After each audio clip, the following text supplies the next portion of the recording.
welcome you all to the internet. And it's an event, Search Solutions is an event that goes back to 2006.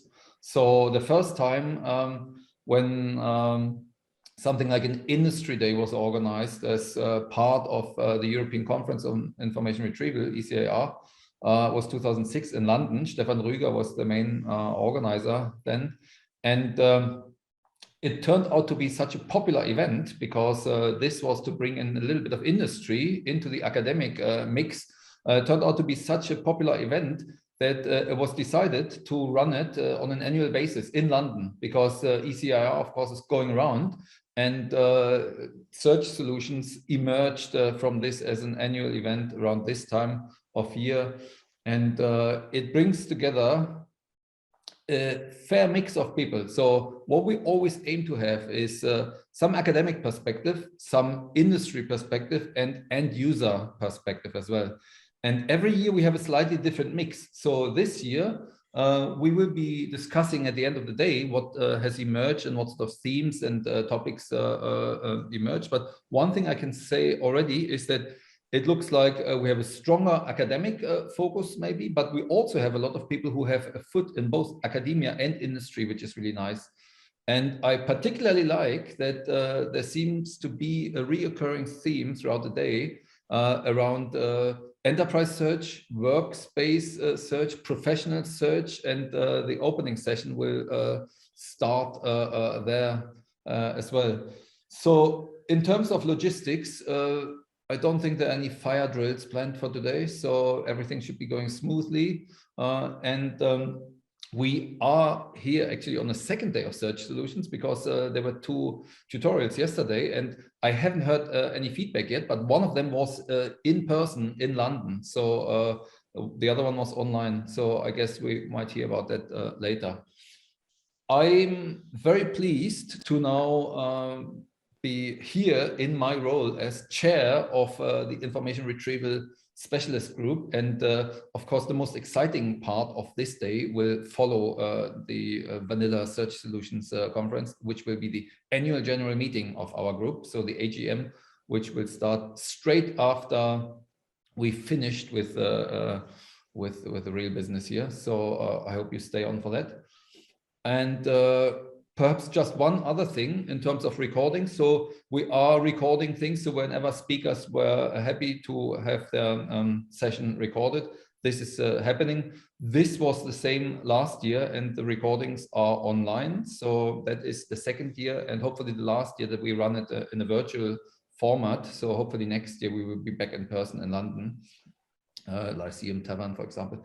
And one other thing, so the chat function, please make use of it, because it's always irritating when you have a Zoom session open where you can only send messages to the host. So this is open to everybody, so please feel free to chat. And if you have any questions, then please also post it in there, but there's also plenty of time afterwards to raise your questions. And because we are a small bunch of people, so even if we go up to 50, then it's still something where we can just hand over the mic to whoever wants to ask a question, and do it in a more informal way than doing it in a formal way. So on that note, I think I would just quote Hai Ming, who just said tutorials went very well, so that's great. And I now have the pleasure of introducing, well, should I say introducing, I would say everybody who works in information science will have either met her or will have come across her name. So Katriina Byström is one of the key pillars of information science, and her work covers a broad range of things, and she has worked with a lot of people in the field. So everybody who has anything to do with information science, without exaggeration, would have worked with her or would have come across her work and acknowledged her work. So we are really very pleased, and I'm particularly pleased because I'm chairing the session, that we have Katriina here today to Yeah, talk about work search-related tasks in a work environment. So let's hear about what she's going to say. So thank you very much. Thank you very much, Udo. That only means that I'm very old, since I've been along for a while. Well, I start with sharing my screen for you. Does that look okay? And I just say from the very beginning that when I'm having the presentation mode, I really don't see anything what is happening in the conference room. So if there is something that you need to alert me, don't send a chat message to me, but instead jump in and interrupt me. So thank you, Udo, and thank you, organizers, for inviting me. In this talk, I will discuss the information needs in a workplace setting.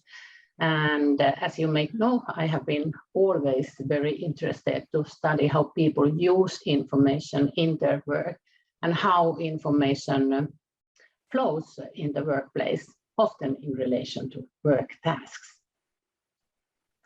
This morning's talk is structured in two parts. First, I will address information needs as a theoretical concept and how it can be understood and explained with a broader frame of reference. In this part, I present my view on the concept, but I am happy to inform you that there are other prominent work on the topic. Should you become interested to probe further on the concept of information need, I can warmly recommend the work by Robert Taylor, Charles Cole, Pia Borlund, Ian Ruthven, and Reijo Savolainen, and there are many more. The second part of the talk presents findings with a focus on how information needs are formulated and treated in a real-life work context. Given the present audience, I have chosen to place most emphasis on the enterprise search system that they use, than I would probably do otherwise. And I will conclude the presentation with a discussion of the main points and their conclusions to further research and development of enterprise systems. Yeah, as said, if there seems to be something wrong, just alert me by stepping in my presentation. Let's go then. Information needs is probably the most common, most often occurring term in studies done in information retrieval and information seeking studies as well. But it is quite often taken as a given, undefined, and remains undefined, or as a more or less synonymous to query formulation. Sanna Kumpulainen and I, we thought that this was this needs to be pointed out, and I will return to our work later on. But I here start with the definition that we have been using, and it goes like: information need denotes a identified piece of information that is expected to facilitate reaching identified goal. It exists simply because the information is considered necessary to acquire in order to make progress. Information need or information needing is seen as an activity alongside information seeking and searching. And I think here one could say that the first part is rather uncontroversial. Many people look information needs on this manner. Sometimes people are putting more objective nature on the definitions. So, but given the nature for both Sanna's and my work, we rather use this kind of practical way of looking at information needs. The second part, the information needing part, will probably need some explanation, and I will return to in a couple of slides from now. Also, there is an important real life element present in this kind of work, and and that is that in real life, information needs exist in a time trajectory. They are not something that are completely prompting from a situation as if there wouldn't have been, nothing had been happening before. And this quote comes actually from my thesis from 1999. In theory, information need precedes by definition information seeking.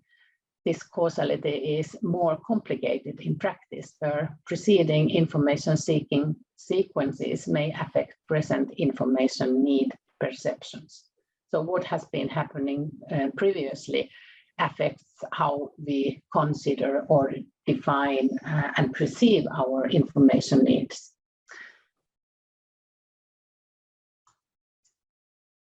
One way of understanding information needs is through a practice theoretical lens. This is a little bit novel way of looking information needs and information seeking, information searching.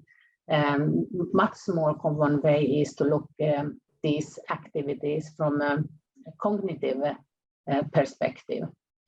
I don't think that the practice theoretical lens should be seen as something that replaces the cognitive perspective.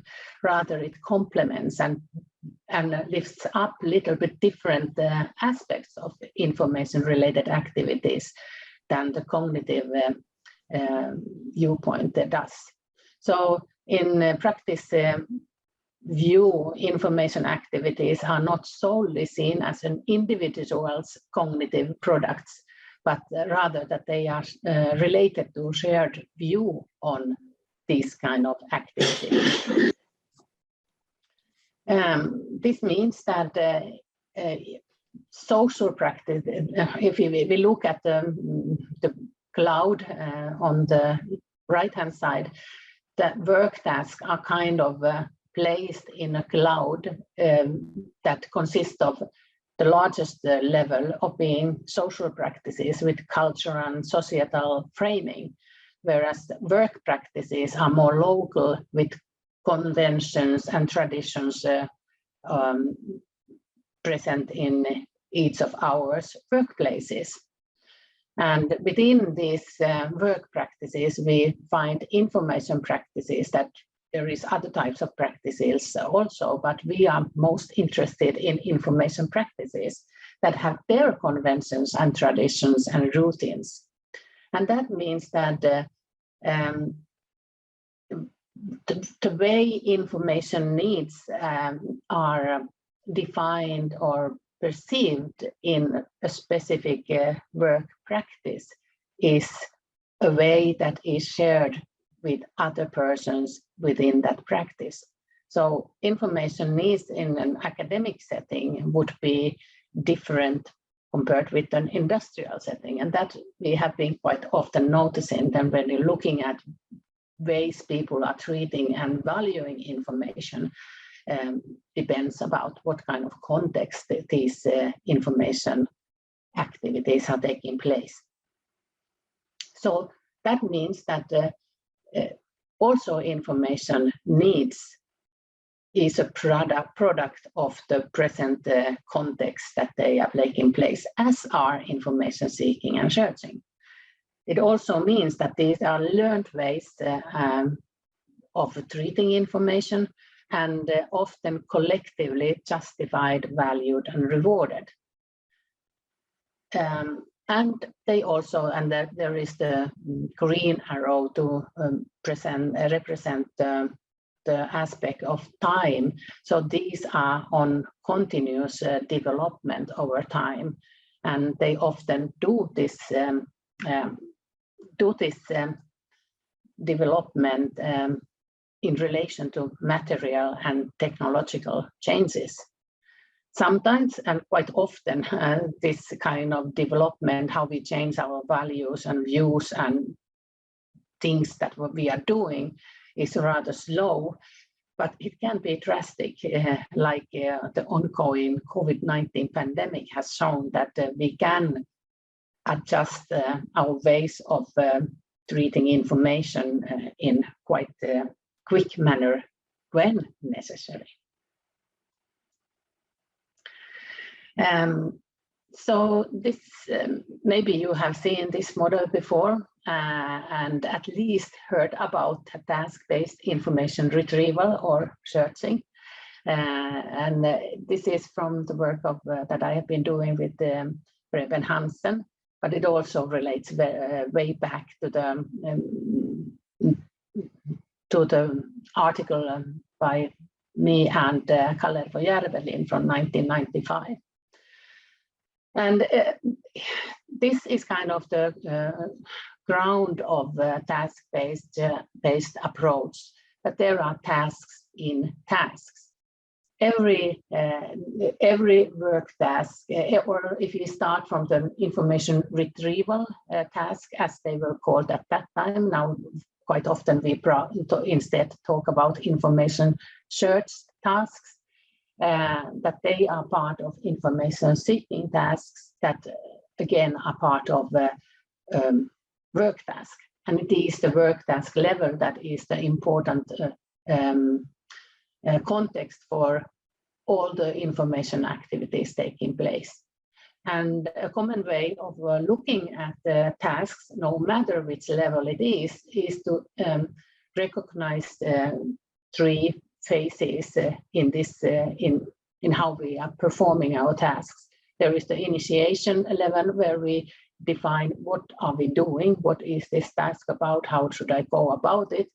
Then there is the actual performance level where we are doing the things we thought would be good to do, in order to step into the completion level where we decide, have this, what we have done so far, is it enough to complete the task, or do we have to return to earlier phases and do things otherwise, or complete complement the information that we have required before. And the model itself kind of looks like that there is many different information seeking tasks that may lead to use of one or more information sources, and it is the interaction with information sources that makes the information search or retrieval task in these settings.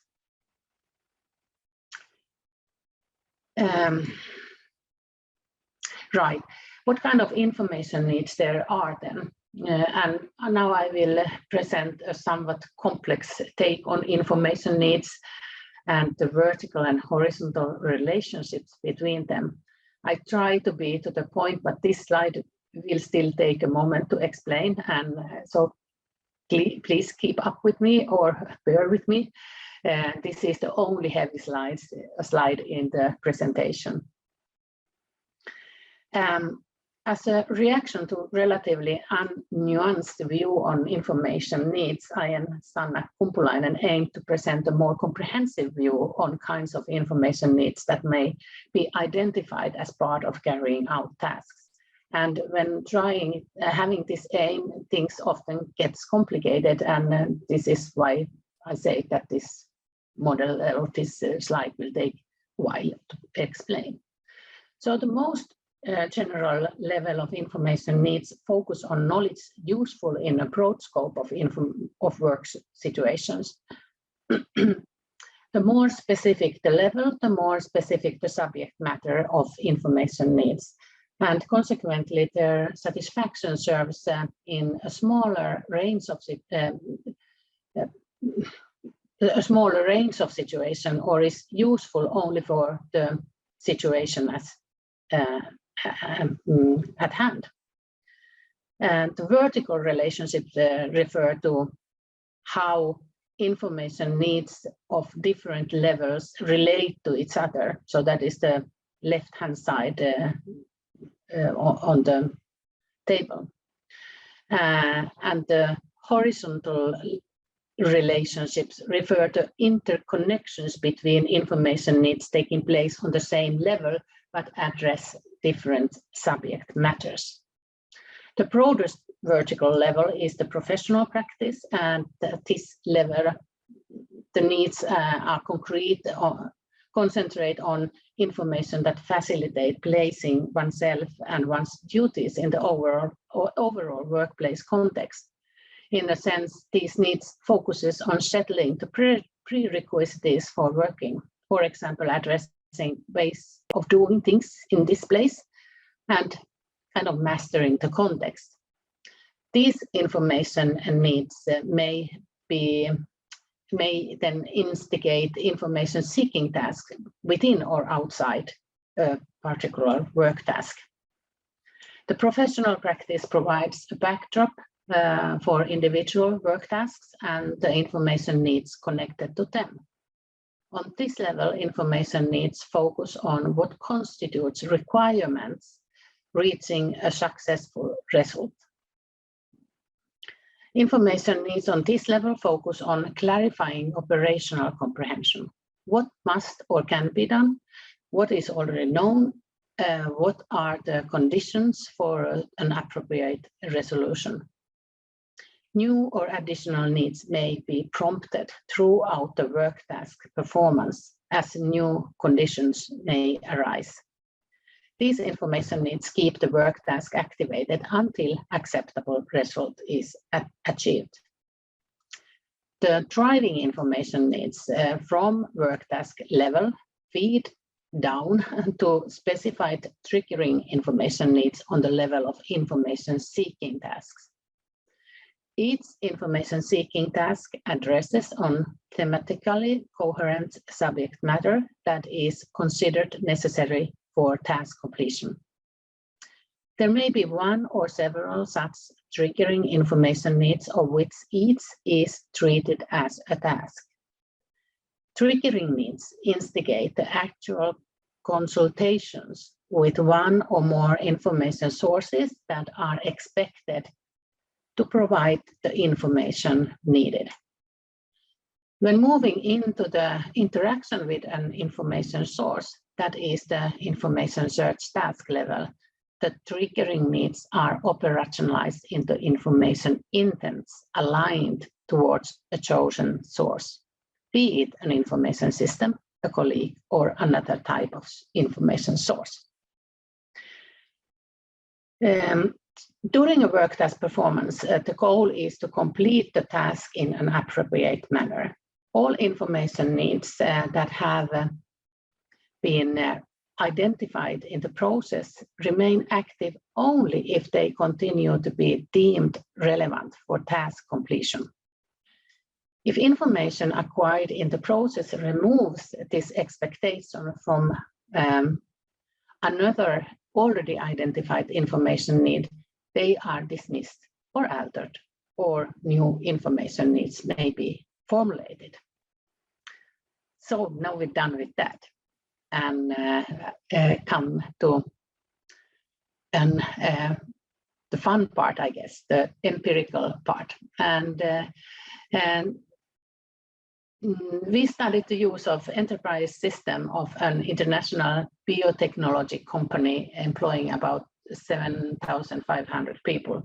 And I can say that this morning I received a message, the happy message that the article is not anymore in review, but it is now in press, or so it is accepted for publication in Journal of Documentation. The enterprise system that we were studying was a SharePoint solution, including the internet, people directory, news, quality documentation, database, research archive, laboratory system, and social media.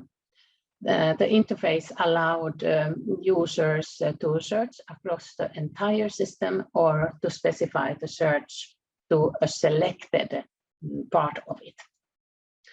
We utilized the mixed methods to the study, the use of enterprise search. The log study ran over 4 months period in autumn 2016.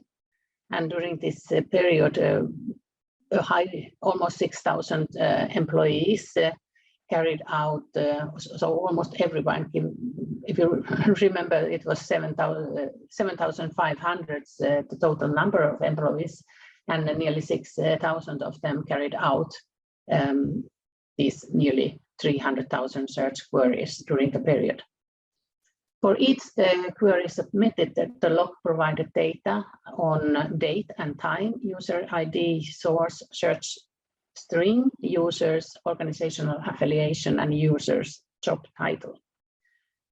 This was followed by a questionnaire survey that in spring 2017 that was sent out to a sample of 226 most frequent users during the past 3 days at that time.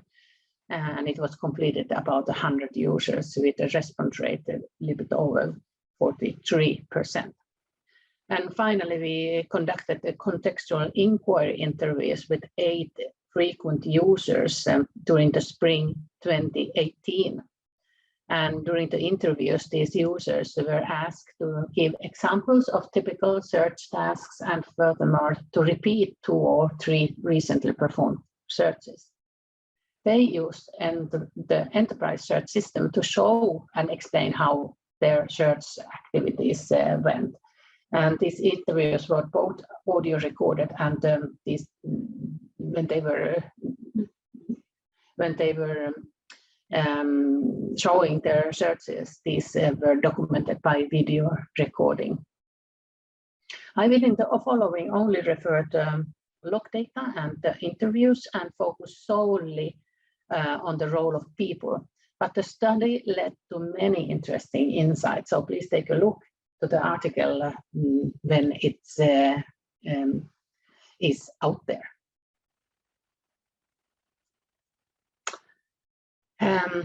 To give you the background, the box plot analysis identified 3 searcher groups.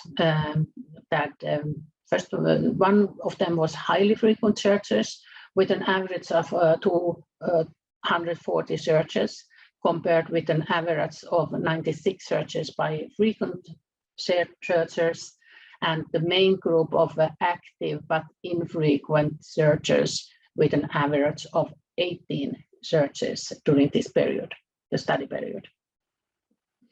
So what we can see here that the people search was the most frequent subject category, covering as much as about 60% of the searches. This is a very high figure indeed. Search terms consisting within this group within the 60% of people searches, the search terms consisted were either initials that accounted for about 84% and search with names about 12%. So together they made it 96% of all searches. So the other type of searches in the people directory were quite less common, and that those would be about concentrate on department, phone numbers, job title, job description, or an email. The distribution of subject categories show that people category is the most important for all 3 user groups and seemed even to grow when in importance along with the frequency of use. Another way of looking the categories or the people searches was to use the organizational affiliation. And here we can see that the people searches were highest for top management, but they were only 8 persons in this group, so that is very little number to put any weight really to. The second group was administration, 70%, and slightly lower but still high for production, 57%, and the 3 business areas that was concentrating on how different application formats they used people search up to nearly 57%, and research and development 55.5%. yeah, the other figures are not that important in this talk, but is of course explained in the article. So what does the interview data tell us about the high share of people searches? In most cases, the 8 participants started out the search by querying the enterprise system with one or just few search terms. They then browsed the hit list and document displays, opened and scanned interesting documents, continued by searching with interesting subject terms, project names or person names or person initials that popped up among the retrieved documents.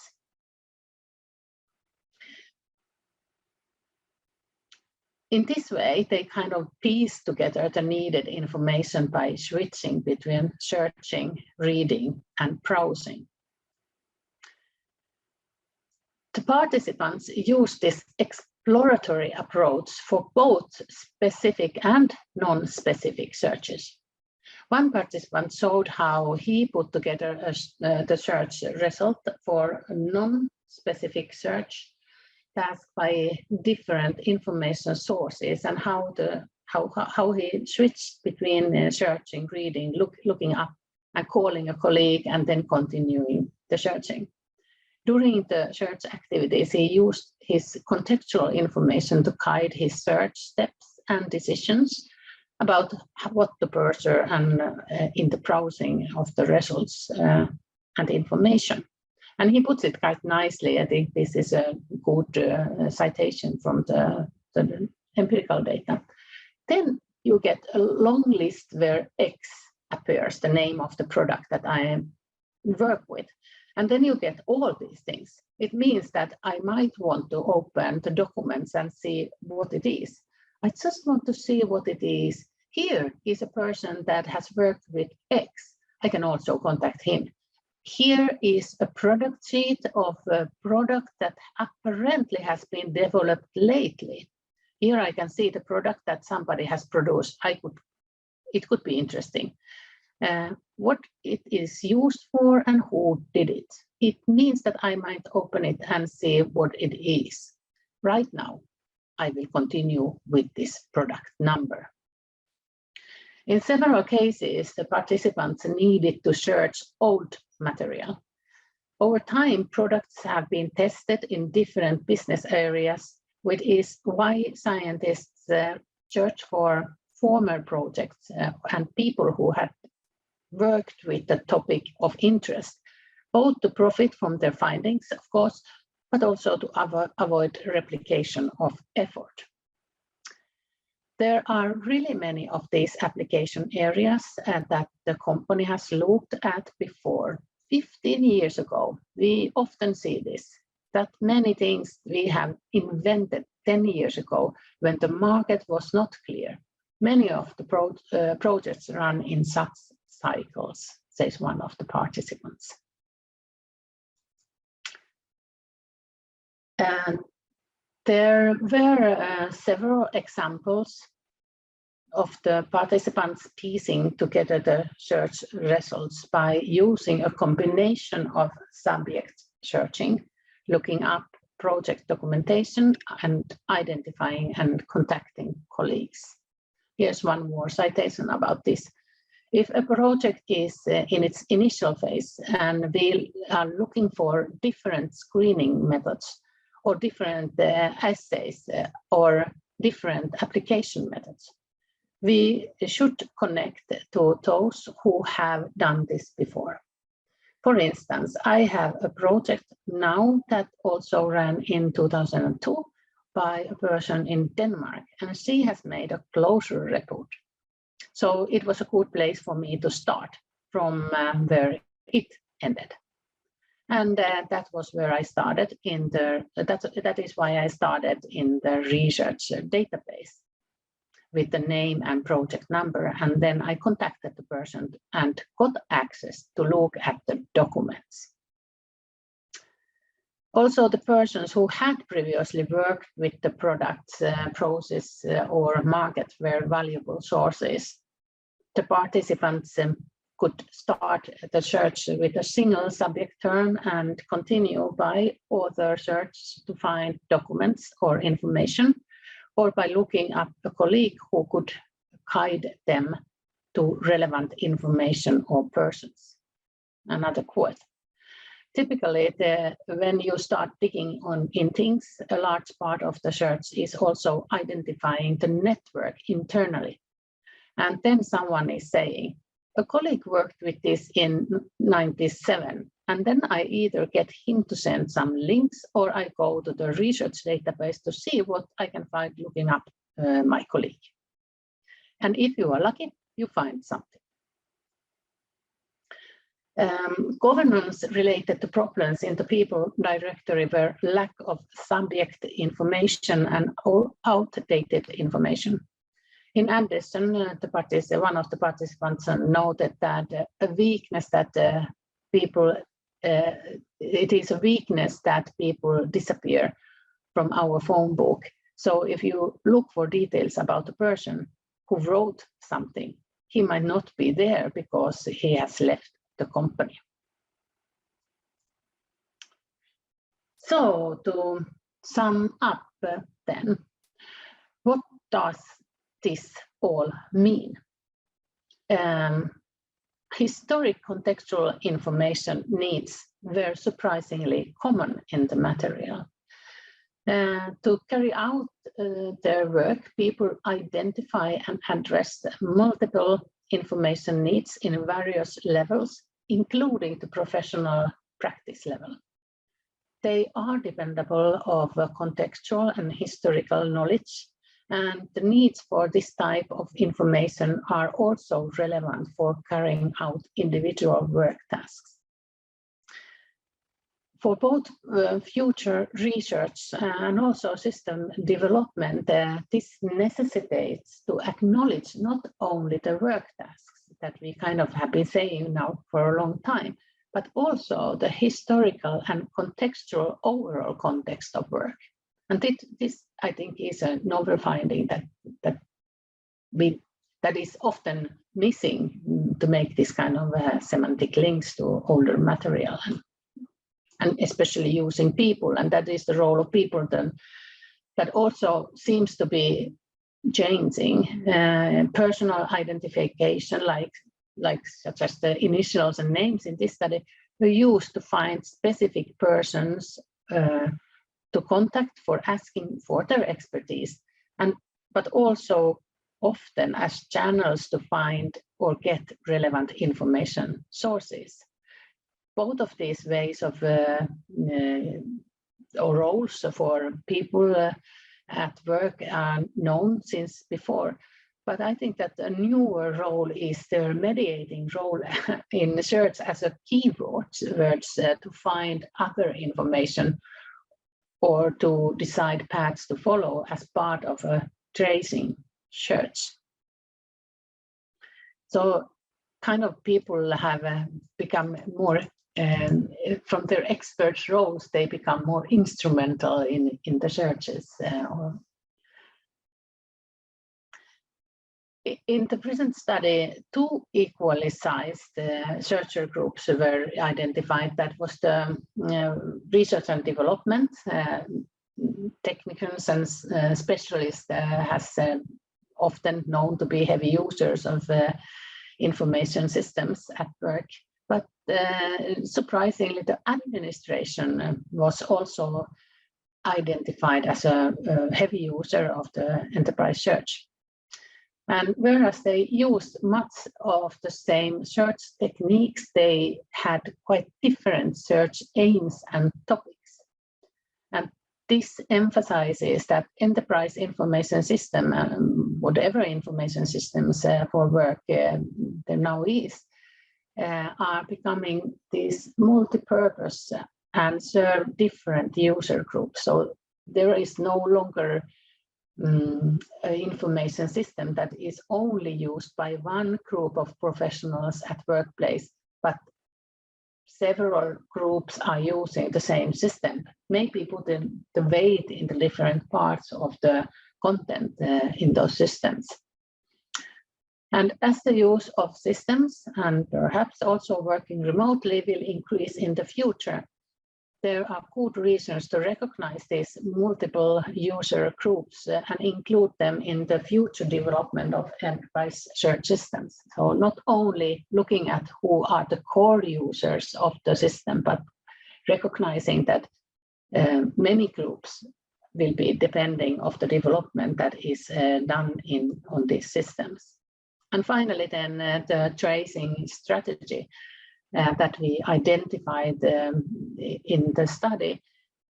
In many work tasks, it was conducted, the search was conducted by tracing and tracking cues across different business areas, information types, information sources, and over time. And this applies to both specific and non-specific search tasks, as well as for both professional and administrative work tasks. Information need seems to be formulated and treated in a fly, often based on surfacing relationships between products, projects, people, business areas, sources, and vocabulary variations across disciplines and over time in this present study, at least. The participants were also fully aware that they were using the enterprise search system in this meshed way.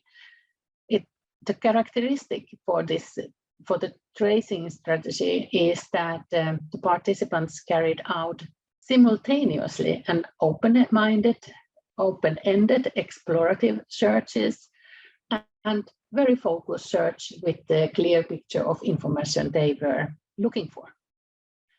I think that this relates nicely to the to Marcia Bates' berry picking model, but offers more fitful, unplanned, and does not differentiate between different data sources.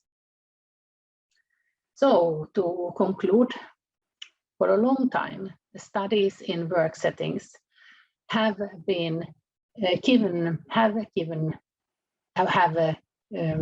found that people are the most prominent among the information sources at work, at least since 1960s, when Thomas Allen stated that a colleague is the best source for nearly any work-related question.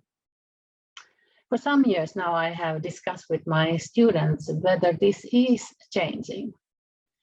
The empirical results presented in the study that I was referring to may actually indicate that the change in viewing people and information systems in more equal terms is coming. In particular, as the participants seem to have developed an information search practice of their own, which seems more relaxed and less frustrating than what comes up in previous studies. During the pandemic, we have also become more accustomed to find information on our own, and if now the distance to our colleagues continues by increased amount of chosen teleworking, we may indeed treat many of our information needs other ways than consulting a colleague. Well, I leave it there. Thank you for your attention.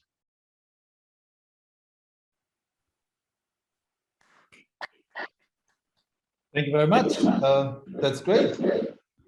So we do have time for questions. Let me just start. First of all, congratulations on getting the paper accepted. So that will be a valuable contribution to the literature, because one thing that I find interesting is that there are very few studies like that reported in the literature.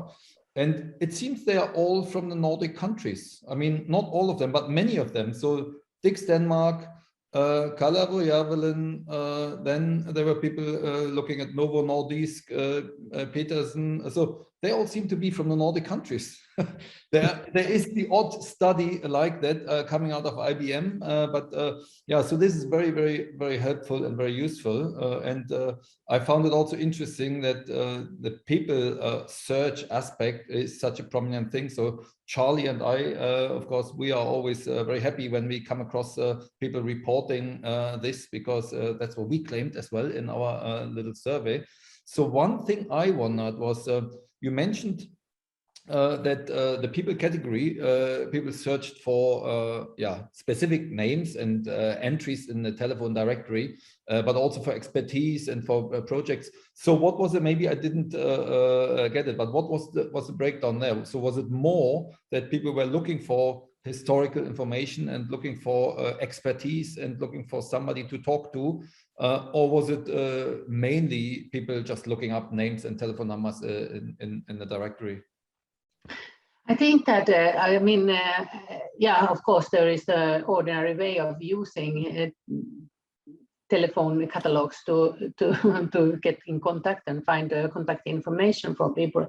But it seemed that there was that there is that people actually are looking for more documents, more information that is in somewhere in the enterprise system that they find not through the other key, not as easy. The most effective way of getting to these documents is by going through people who have been working with the matter. And that could be that it is the person who has written a report, or a person that could be that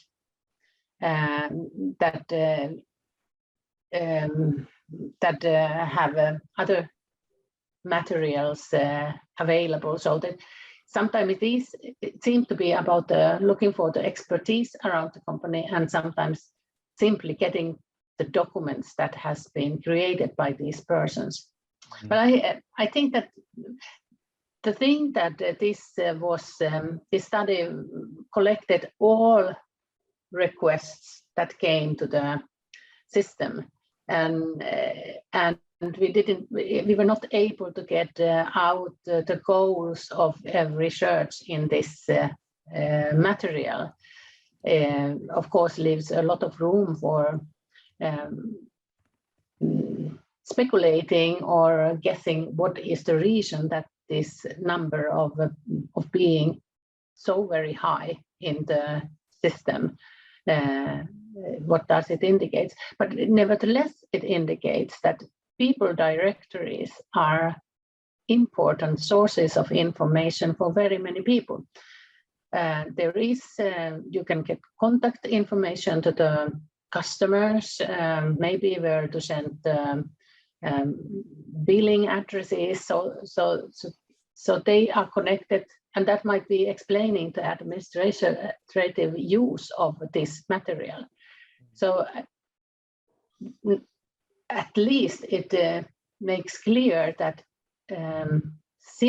sometimes simple information parts are more important than more complicated strings and ways of doing things when helping people to find the information that they need in their work. Yeah, thanks. And it's so different to what everybody associates with search, web search. So I think Martin wanted to say something, and then Tony. Thank you, Udo. I'm fascinated by this use of people directories, because there's a huge emphasis from vendors to say, we support expertise search. But my experience is that people, first of all, want to learn about the scale of their problem. So rather than just typing in, I'm interested in the corrosion resistance of steel and seawater, they first of all want to find a document that enables them to frame the question of the person they have then identified. Is that a sort of conclusion that's coming out of your work, Katriina? Yes, I'm guessing about this. I think I kind of related to my own ways of searching, and but very often when I'm looking about some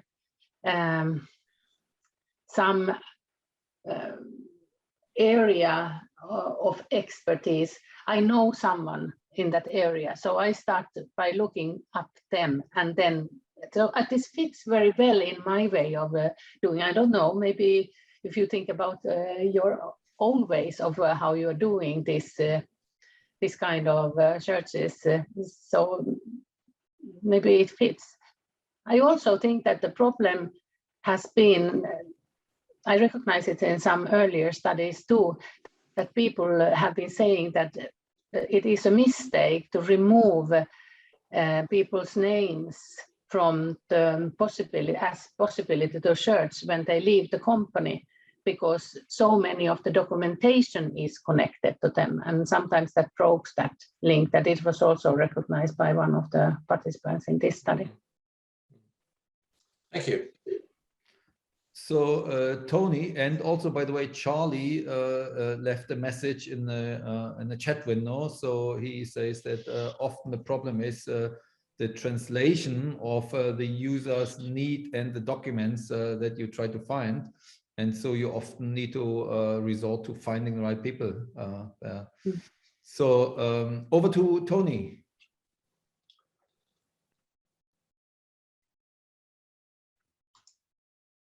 I might have gone, oh, my video is disabled. Your video is disabled. Well, it shouldn't. Let me just check. Yeah, so, but more importantly, your mic is disabled.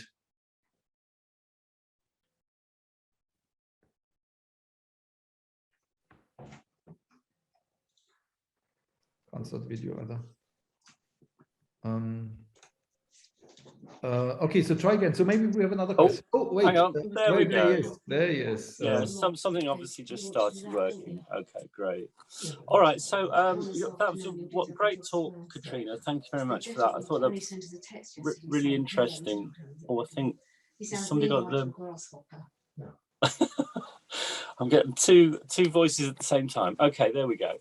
So Katriina, I really enjoyed that. So thank you very much. And it's always really great to hear about talks where you get to go inside the enterprise. I know how difficult that is to get that access to the data and the people. So it's so valuable to hear you know, work reported in this way.